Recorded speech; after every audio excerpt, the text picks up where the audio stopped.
এক রাতের জন্য কত নেবেন এমন কুপ্রস্তাবের শিকার হচ্ছেন ভারতীয় অভিনেত্রী। চলুন জেনে আসি বিস্তারিত। জনপ্রিয় ওয়েব সিরিজ মির্জাপুরে জেরিন চরিত্রে অভিনয় করে আলোচনায় এসেছিলেন অভিনেত্রী আনানশা বিশ্বাস। जब इस गांव से 100 महिलाएं हमारे योजना से जुड़ेंगी। সাহসী চরিত্র অভিনয় করে বেশ প্রশংসা পেয়েছেন তিনি, কিন্তু পর্দায় এমন সাহসী অভিনয় করার ফলে জীবনে নেমে এসেছে কালরাত্রি, পড়তে হচ্ছে কঠিন বাস্তবতার সামনাসামনি। সম্প্রতি তিনি জানিয়েছেন, ওটিটি প্ল্যাটফর্ম অ্যামাজন প্রাইমের জনপ্রিয় ওয়েব সিরিজ মির্জাপুরে অভিনয় করার পর থেকে কুপ্রস্তাবের শিকার হচ্ছেন তিনি।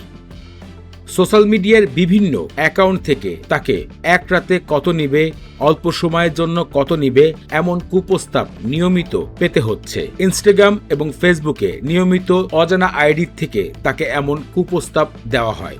শুধু তাই নয়, তার ব্যক্তিগত হোয়াটসঅ্যাপ নাম্বারেও এমন ধরনের মেসেজ প্রায়ই খুঁজে পান। এতে তিনি দিন দিন ভেঙে পড়ছেন, কষ্ট পাচ্ছেন। সরাসরি গণমাধ্যমে বলেছেন, রবি ঠাকুর, সত্যজিৎ রায়ের গল্পের মতন কঠোর মাটির মানুষ তিনি। এমন কুপ্রস্তাব অনলাইন থেকে পাওয়ার ফলে তিনি মানসিকভাবে ক্ষতিগ্রস্ত হচ্ছেন।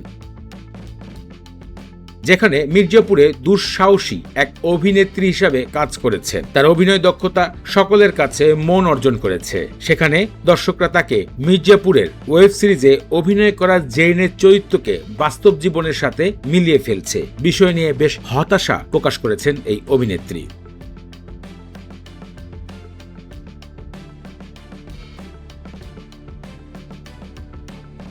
আনানশা বিশ্বাস সর্বপ্রথম সুদীপ মিশ্রার খোয়া খোয়া চাঁদ সিনেমায় শিশুশিল্পী হিসাবে জীবনযাত্রা শুরু করেছিলেন, তবে সেখানে বেশি পরিচয় লাভ করতে পারেননি।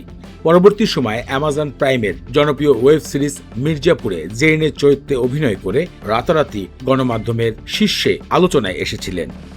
এছাড়াও হ্যাশট্যাগ কালার মতন জনপ্রিয় ওয়েব সিরিজে কাজ করেছেন। নিয়মিত নেটফ্লিক্স, অ্যামাজনের মতন বড় বড় ওটিটি প্ল্যাটফর্ম সহ বলিউডের বিভিন্ন সিনেমায় কাজ করে আসছেন অভিনেত্রী আনানশা বিশ্বাস। সাম্প্রতিক সোশ্যাল মিডিয়ায় কুপ্রস্তাবগুলোকে নিয়ে বেশ হতাশা প্রকাশ করেছেন অভিনেত্রী।